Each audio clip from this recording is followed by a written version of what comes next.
Hey guys, tonight we ease into the surprisingly pungent world of laundry in the Roman Empire. You're not just watching history, you're about to live it, or at least lie still and listen to it unfold around you. Take a slow, deep breath, but maybe don't imagine the air you're breathing, because right now, you aren't scrolling through your feed in a cozy, fresh, smelling room. You're standing bare-legged on a damp stone floor, the air thick and heavy with the smell of sweat, stale oils, sulfur, and ammonia. You've just arrived for your first dawn shift at the local FULLONICA, the laundry and dry, cleaning establishment of ancient Rome. The first thing that hits you, even before the heat rising off the massive washing vats, is that unique eye-watering scent. It's the unmistakable, sharp aroma of stale human urine, and it is everywhere.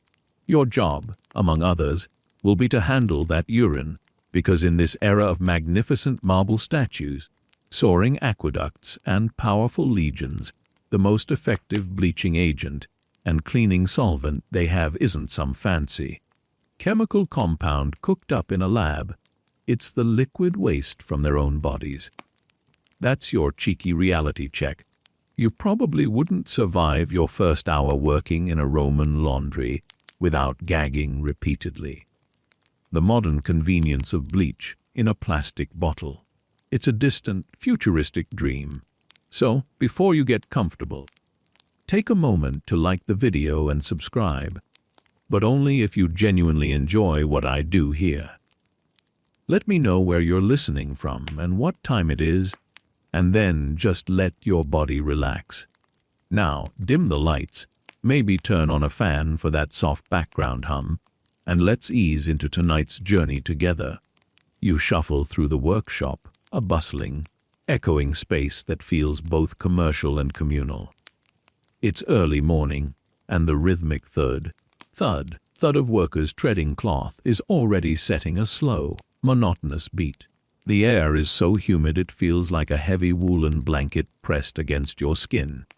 As a new, likely enslaved worker, you are low on the hierarchy, but you're observing everything.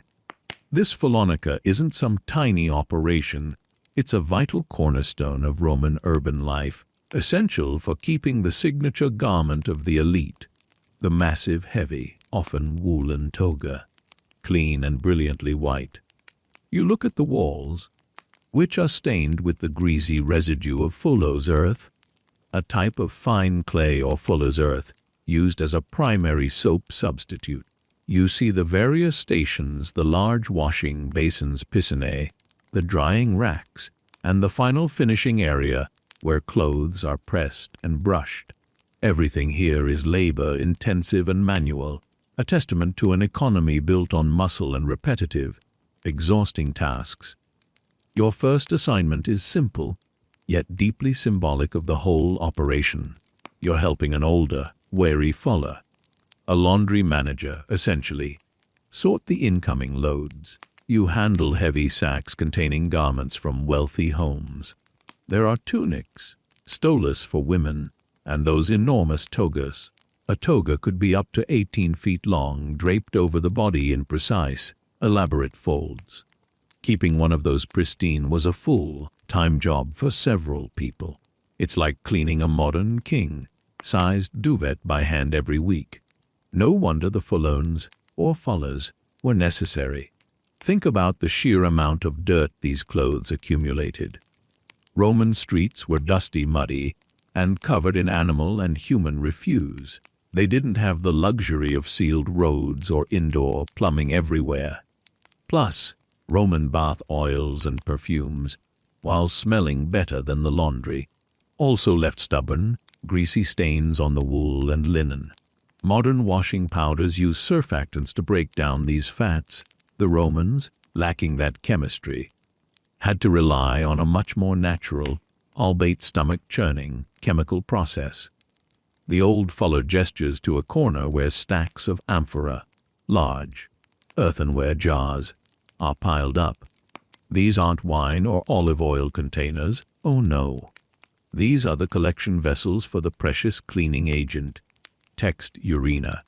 This is your mainstream historical fact for this section. Fullers were utterly dependent on a steady supply of human urine because of the ammonia within it. Ammonia NH3 is a powerful base, or alkali. When urine is allowed to age and decompose, which it is wonderfully, the urea inside breaks down into ammonium carbonate, which acts as a fantastic cleaning agent. It cuts grease, lifts stains, and most importantly, helps swell the fibers of the wool, allowing the dirt to be released. To the Romans, this was simple, effective chemistry. Even if they didn't know the molecular formula, it was just a fact of life. Nature provided the cheapest, most abundant, and most potent degreaser. You lean against a cold stone pillar, trying to catch your breath from the heavy lifting, and you notice the quirky tidbit of the morning. The FULLONICA often included a small, attached shrine or fresco dedicated to the goddess Minerva, or sometimes Vesta. It seems incongruous, a sacred space next to vats of human waste. But it highlights the immense importance of their trade. You can imagine the fuller offering a small prayer before he throws a precious toga into the soaking trough. Please, Minerva, don't let the customer notice the lingering smell this time. A gentle chuckle escapes your lips at the thought. It's a job you wouldn't wish on your worst enemy. Yet these Fullones were masters of their craft, highly respected for their ability to restore the whiteness that symbolized purity, status, and citizenship in Roman society. The fuller starts to explain the sorting process. He tells you that only the highest quality urine, usually from healthy individuals who ate a good diet, was considered best for the most delicate wools. This leads us to the open scholarly debate. Historians still argue whether the Fullones actively encouraged citizens to donate their own fresh, morning urine directly to them, or if the vast majority of their supply came solely from the public collection pots that dotted the streets of Rome.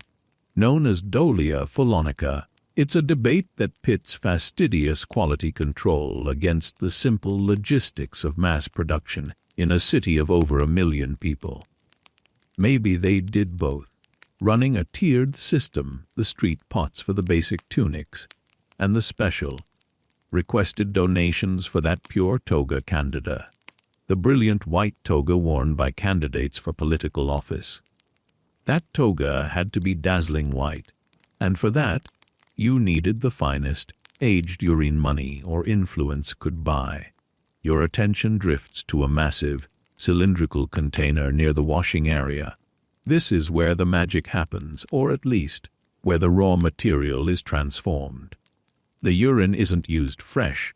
It must be aged for several days, sometimes weeks.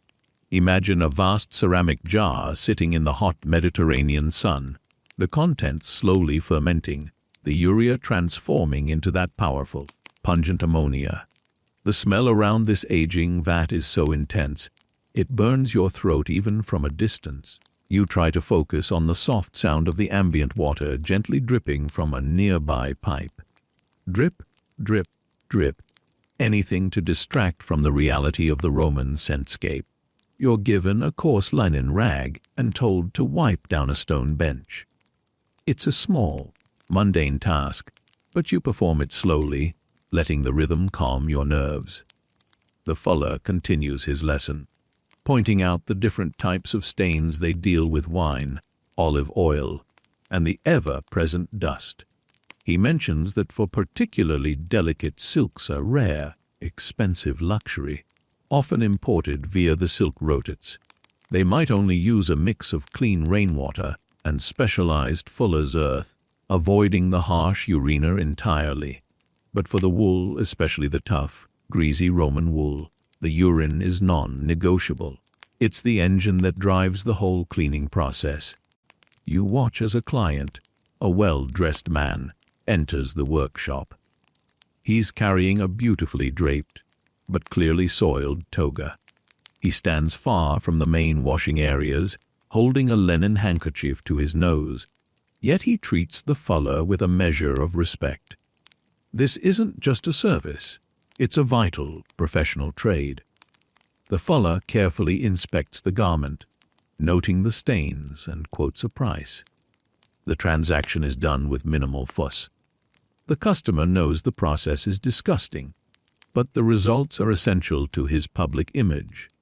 He hands over the massive wool toga, a garment that symbolized his right to speak and vote, and then quickly retreats back into the relative freshness of the street air.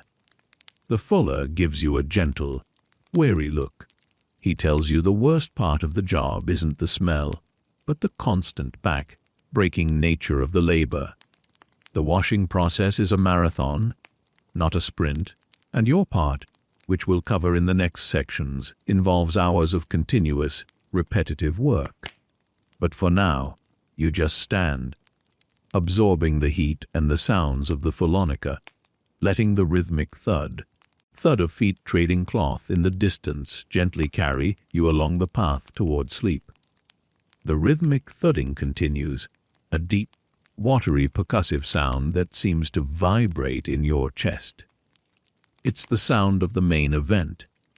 But before the clothes can meet the treading toes, the crucial ingredient must be prepared and delivered. That pungent eye-watering reality you encountered in Section 1. Now you get a detailed, up-close tour of the urine harvest process. The fuller sends you out of the humid, bustling FULLONICA and into the slightly cooler, but no less aromatic, Roman street. Your mission collecting the raw material. You're instructed to seek out the dolia FULLONICA, or collecting jars. These weren't typically small, personal containers. In many areas, public latrines and street corners featured large, open-mouthed clay pots set up precisely to capture this valuable commodity. It's a wonderfully quirky tidbit of urban planning. The Romans essentially built an ammonia supply chain into their public infrastructure. Imagine modern city planners arguing over the best placement of recycling bins, but instead, they're debating the optimum spot for the communal piss pot. A gentle sigh escapes your lips as you imagine the logistics.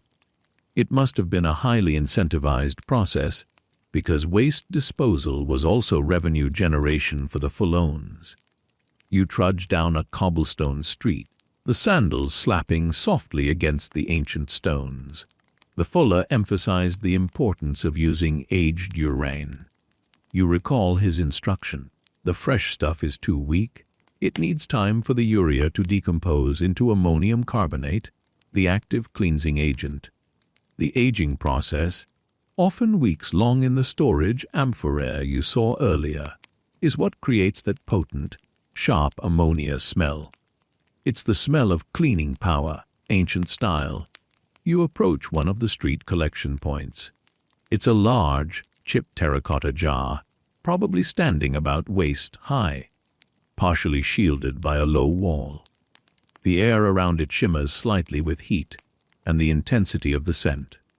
You carefully ladle the thick, yellowish fluid into smaller, sealed buckets you've brought with you, trying to keep the sloshing to a minimum. You think about the modern conveniences of plumbing and water treatment, and you realize that even though this is utterly repulsive, it's also a remarkably efficient, closed-loop system of resource management. No waste, just repurposing a natural chemical byproduct. This urine harvest process also gives rise to a mainstream historical fact related to imperial finance.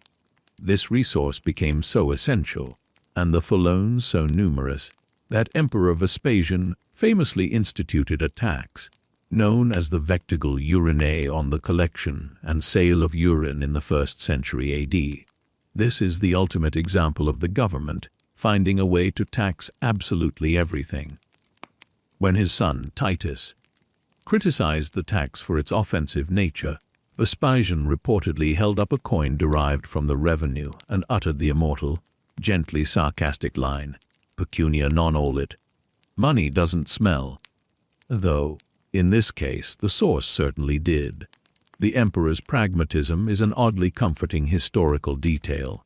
Even 2,000 years ago, politics was about finding ingenious ways to fill the state coffers, even if it meant taxing pee. You let that historical irony gently settle in your mind. Back in the FULLONICA, the collected buckets are poured into the main washing piscine, or deep vats. These vats are often lined with mortar or lead, designed to withstand the acidity and hold large quantities of water and the cleaning solution. Now, the urine is typically mixed with water and that essential fuller's earth, a type of clay rich in hydrated aluminum silicates. This earth is key because its high absorbency helps pull the grease and oil out of the wool fibers. Think of it as a natural, highly effective blotting paper for dirt. The preparation of the wash mixture itself is a slow, careful process overseen by the senior fuller. You watch as he meticulously measures the proportions, adjusting for the wool's type and the garment's level of soiling. Too much ammonia could damage the fibers, too little, and the heavy Roman grime won't lift. You're standing on the edge of the large stone trough now, gazing into the murky, warm liquid that awaits the soiled tunics. The smell is less sharp here, diffused by the water and mixed with the earthy scent of the clay, yet still unmistakably ammoniac.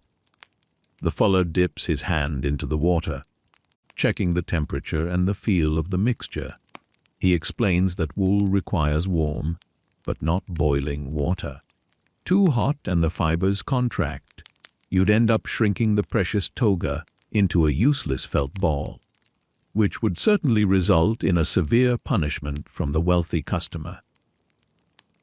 The temperature is crucial, and it's maintained through primitive, charcoal-fueled braziers or sometimes through the clever diversion of warm water from nearby public baths. If the FULLONICA was lucky enough to be connected, this need for careful temperature control is yet another tedious, precise detail that highlights the professional skill of the fullones. As you lean over the trough, listening to the gentle lapping of the water, a thought about historical consistency arises.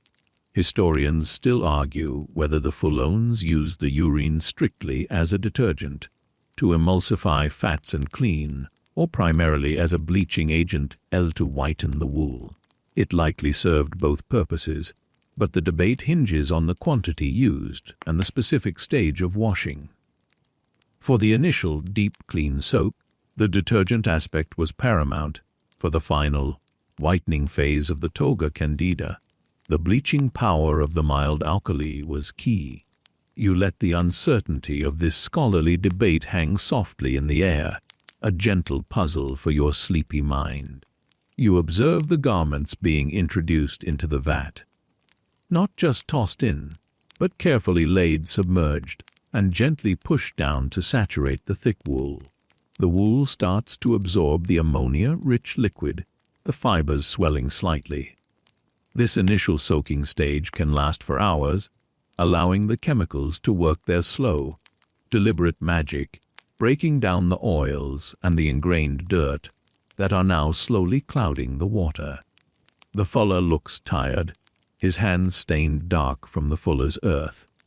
He mutters a mild joke, something about wishing he had the easy job of a philosopher instead, but immediately goes back to his meticulous work, demonstrating that even in this messy, physically demanding trade, precision and patience are the ultimate virtues. You mentally prepare yourself for the next stage. The soaking is passive. What comes next is anything but. You know that soon, those heavily soiled, soaking togas and tunics will need to be trod underfoot. Literally. The quiet waiting period is about to end, replaced by the relentless, demanding, and utterly exhausting rhythm of the human washing machine. You close your eyes briefly, smelling the history, feeling the cold, damp stone floor beneath your feet, and readying yourself for the heavy, hypnotic work of treading the cloth clean. The water in the trove slowly churns, releasing tiny bubbles that pop softly, a subtle soundtrack to this deep historical immersion. The soaking is over. The heavy, sodden togas and tunics, weighed down by the water and the grime they've surrendered, are lifted slowly from the piscine. They are heavy, really heavy. Imagine pulling a waterlogged sheepskin out of a barrel of soup. Now, the cloths are moved to the special treating vats, which look like large, sunken bathtubs built into the floor. These are the engines of the FULLONICA, and this is where you step up, literally, to perform the most monotonous, physically demanding task of your long shift, treading the togas clean. You strip off your outer garments, leaving only a simple loincloth, and gingerly climb into the cool, slippery vat. The atmosphere changes. The gentle slosh of the soaking vats is replaced by the hollow, echoing sound of feet slapping against wet wool and stone. This is your cue. The garments are piled at your feet, slick with the ammonia, rich solution and full as earth. Your job is simple to describe but agonizingly difficult to execute. You must tread on the clothes, kneading them with your feet, for hours on end. This constant, rhythmic pounding and squishing mimics the action of a modern washing machine's agitator. It forces the cleansing mixture deep into the fibers, and then pushes the dirt, grease, and those lovely oils from the Roman baths out into the water.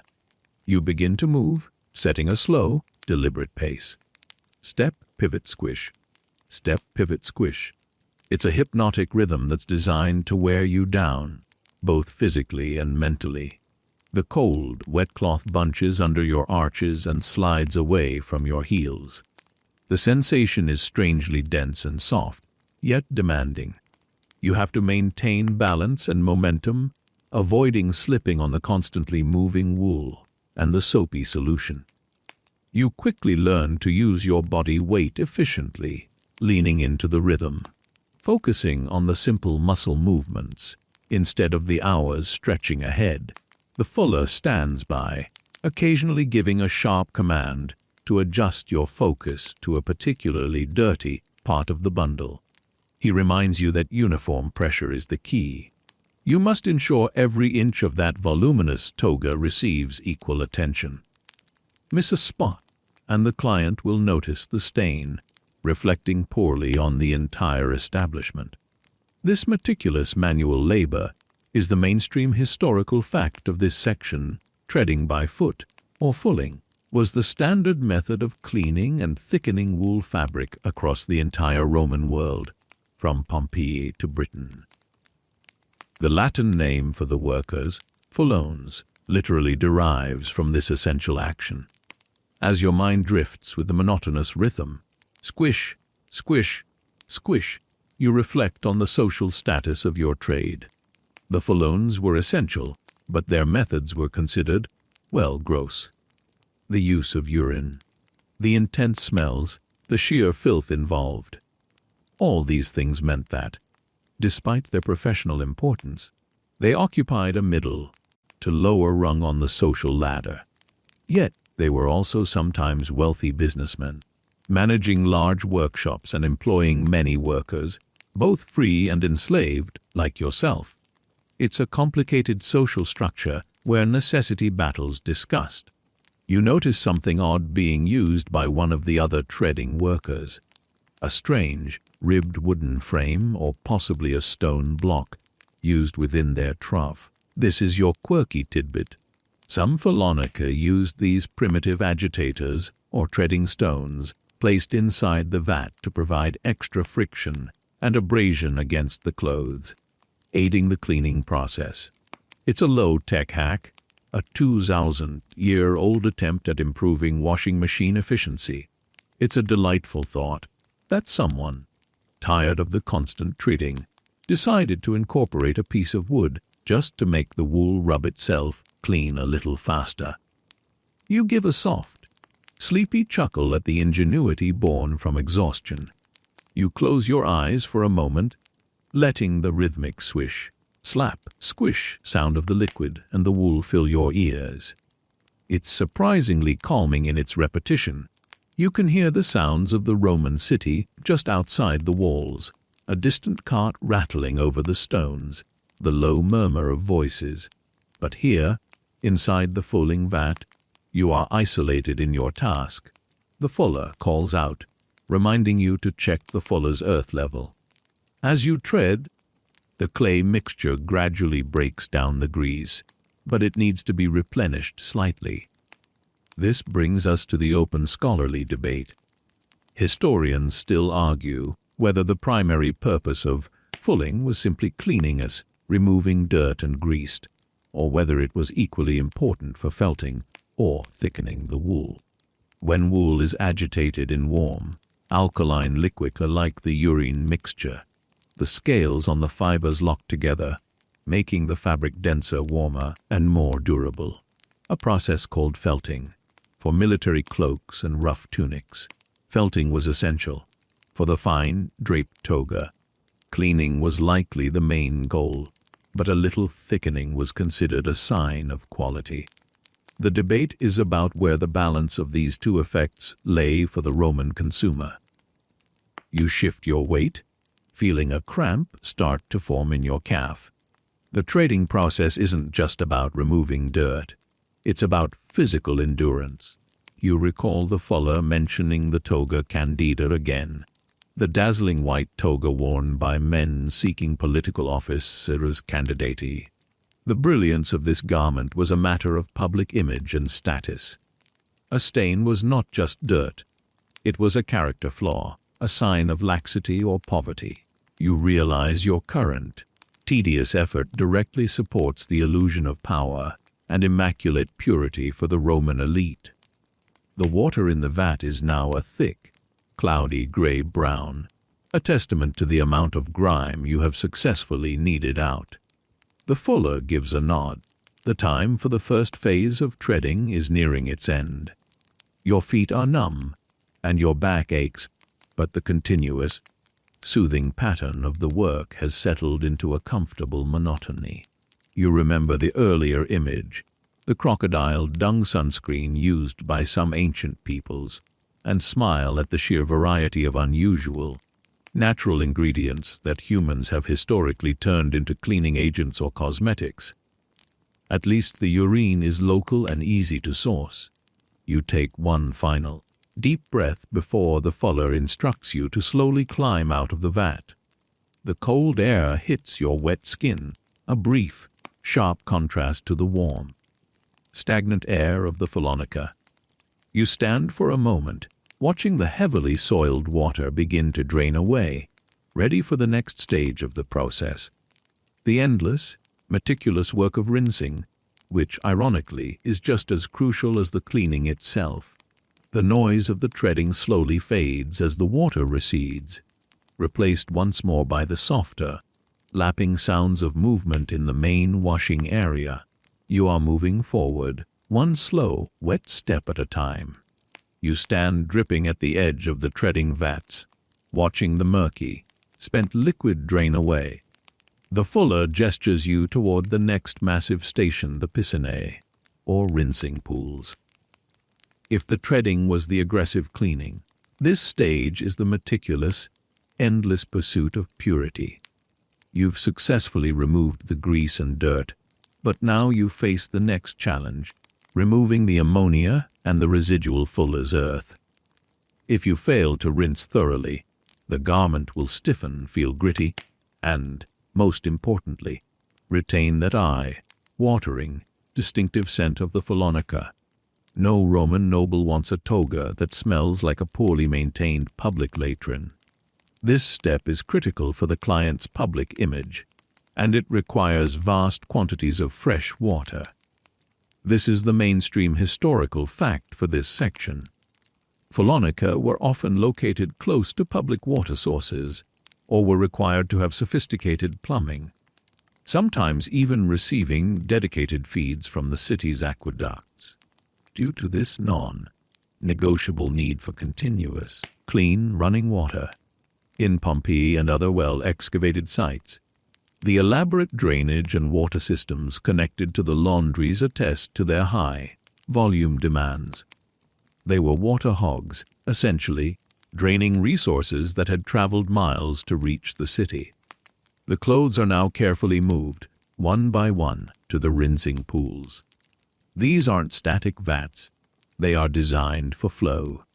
Water constantly enters from one side, often via a spout shaped like a lion's head or some other decorative element, and exits through a lower drain on the opposite end. You spend what feels like an eternity simply holding the heavy, wet wool under the flow, gently shaking and squeezing it to leach out the remaining solution. You notice the rhythmic, yet gentle action. It's not about aggression anymore. It's about patience and saturation. The rhythm of the water is different here, a constant, soothing rush that replaces the sharp thud of the treading. You let the sound wash over you, concentrating on the slow, deliberate movement of the cloth in your hands. It's a meditative task, the perfect thing to ease your mind, even as your hands are starting to chafe from the cold water and the constant contact with the alkaline residues. Once the initial rinsing is complete, the garments are moved to a specific area for the final, crucial step for certain items whitening. This is particularly important for the pristine, official toga candida. The ammonia already provides a degree of bleaching, but the Romans had another trick up their sleeve, and this is your quirky tidbit. They sometimes employed sulfur fumes to achieve a dazzling, almost unnaturally bright white. The fuller shows you a small, enclosed area or a sturdy wicker cage. The rinsed togas are draped over this frame, still slightly damp. Beneath the cage, he places a small bowl containing sulfur. The sulfur is then gently heated or ignited to produce sulfur dioxide gas SO2. This gas is a powerful, if temporary, bleaching agent. You are quickly ushered away from this area, as the fumes are harsh and potentially dangerous. The thought of this process, using a poisonous gas to whiten clothes, is a fascinating, yet mildly alarming, historical detail. The wool absorbs the gas, which acts to brighten the fabric, giving it that pure, luminous white that was so prized. However, the fuller warns you about the downside.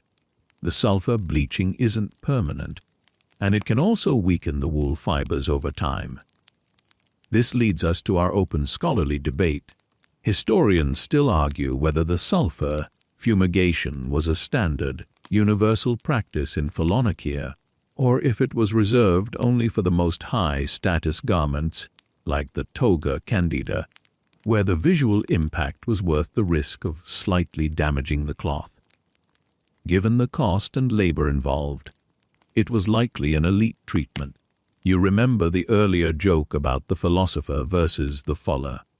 Now, during this precise, delicate work of rinsing, you see the fuller as an applied chemist, a practical textile engineer, constantly balancing cleaning power with fiber integrity.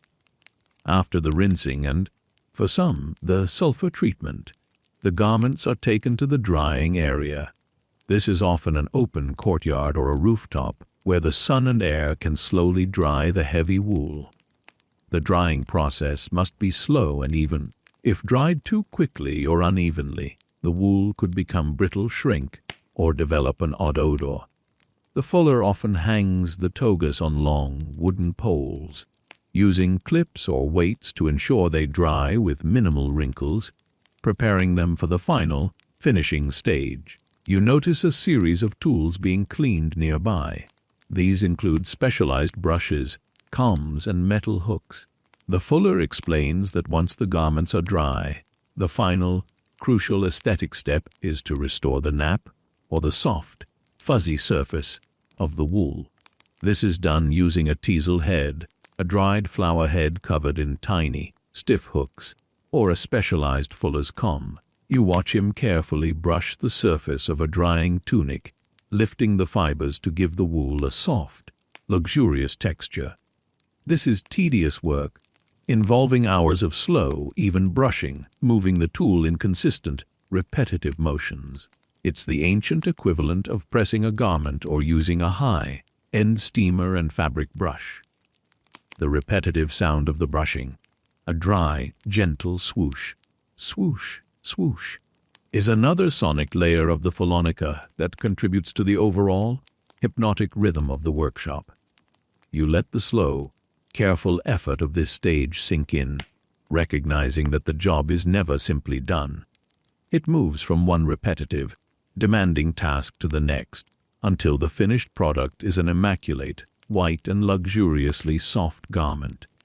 You stand by the drying rack, breathing in the comparatively cleaner air, wafting off the recently rinsed togas, which now smell more of sun, dried wool than of ammonia.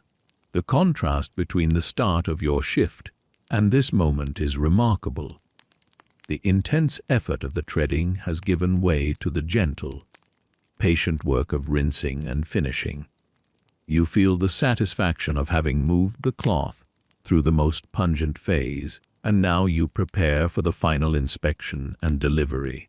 The great toga is finally dry, smelling of sun and clean wool, having survived the pungent cleansing, the intense treading, the patient rinsing, and perhaps the sharp fumes of the sulfur treatment.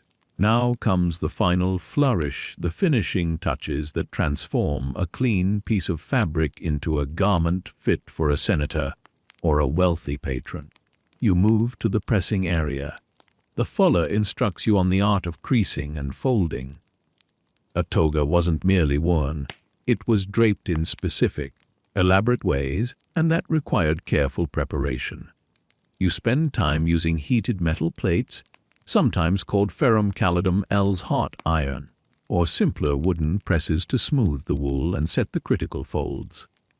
Unlike modern ironing, which uses steam, this process relies on careful pressure and warmth to achieve a smooth finish without scorching the thick wool.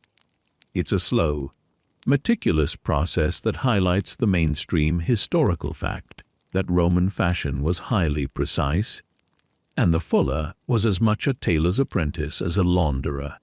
The most crucial step in this final phase is the glazing or whitening. For the prized toga candida, the garment of political candidates, the goal is brilliance. They often apply a fine, white chalky earth, sometimes called creta or white chalk, to the surface of the dry wool. This chalk is carefully brushed into the nap, providing a temporary, dazzling, optical brightness that makes the garment stand out dramatically in the bustling forum. It's the ancient equivalent of adding optical brighteners to detergent, or maybe even a light coat of theatrical makeup to the fabric. As you perform this final cosmetic dusting, you consider the fuller's impact on fashion and social signaling. His skill in achieving that perfect, brilliant white was directly tied to the client's reputation and perceived moral purity. A man with a perfectly clean, dazzlingly white toga projected status, wealth since cleaning a toga was expensive, and respectability. If you recall the famous line, "Money doesn't smell," this industry, despite its origins in human waste, was the key to projecting an immaculate public image. You encounter a small, slightly amusing tool near the finished garments, a hollow bronze cylinder. This is your quirky tidbit. Some fullones use this cylinder, heated gently, to create incredibly tight, uniform pleats on the borders of certain garments, particularly the stola or fine tunics. This shows the obsession with precise, symmetrical finishing details. It's a low-tech curling iron for clothes. You give a soft, sleepy chuckle at the vanity of the Roman elite, who demanded such intricate work for what was, essentially, a dry, cleaned sheet. Your attention returns to the biggest historical shadow hanging over the FULLONICA, the infamous tax. Remember Emperor Vespasian from Section 2. That vectigal urine, the tax on urine, was collected from establishments like this one. The tax wasn't on the public collecting the urine. but on the Fullones who profited from its use. This tax remained a source of revenue, or at least a source of argument, for centuries. This tax is a powerful symbol of the Fuller's necessary but unsavory position in society. They were indispensable professionals who paid taxes on the lowest of human waste products. This leads us to the final open scholarly debate. Historians still argue whether the Fullones primarily used the urine strictly as a detergent for its ammonia, or if it was also prized for its phosphates and other compounds that acted as dye, setting agents for colors other than white. While its role in whitening the toga is clear, its potential function in setting the vibrant reds and purples of other, smaller garments is a point of ongoing fascination and research into ancient textile chemistry. The final piece of your long shift is delivery. The freshly cleaned, pressed, and brightened togas are carefully folded and loaded onto a hand cart. You follow the fuller out of the steamy, pungent workshop and into the open air, delivering the results of your breaking labor back to the wealthy homes. The fuller receives his payment, and the client receives his symbol of status. The cycle is complete. The smell of the street of wood smoke, spices, and the distant sea is a blessed relief after the constant ammonia of the FULLONICA. You realize that the intense effort of the Fullones, the trading, the rinsing, the careful application of chalk and sulfur, was all done so that their client could appear effortlessly clean and pure. You trudge back toward the FULLONICA as the sun begins to set, the ancient city's sounds becoming softer, more muted. The noise of the market is winding down, the clatter of carts replaced by the quiet footsteps of people heading home. You recall the repetitive sounds of the day, the swish, slap, squish of treading feet, the continuous rush of the rinsing water, the dry swoosh of the teasel brushes. Each sound was a step in a process designed not for speed, but for meticulous, repetitive effort, an effort that is now fading into the gentle hum of the Roman evening. You are tired. Your muscles ache from the treading, and your hands are raw from the alkaline water, but the day's work is done. You are no longer in the FULLONICA. You are in your own warm, comfortable bed, far removed from the stench and the labor of ancient Rome.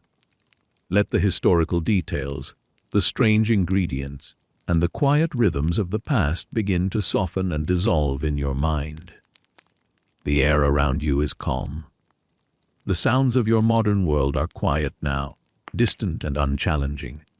Allow your breathing to slow, following the steady, even rhythm of your chest rising and falling.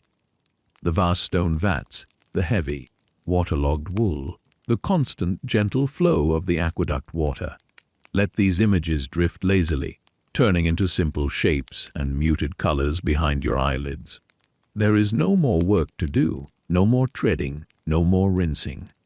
The task is complete, and the centuries-old smells and sounds of the FULLONICA are receding, leaving only the soft comfort of your own room. Feel the warmth of your covers, the smoothness of your pillow. Everything is still and quiet. Let every muscle you use to follow this story relax completely, from your toes to the tension in your jaw. Just stillness now, and the quiet knowledge that you have journeyed deep into the past and safely returned. The light is fading completely. Just rest. You are secure. Just sleep.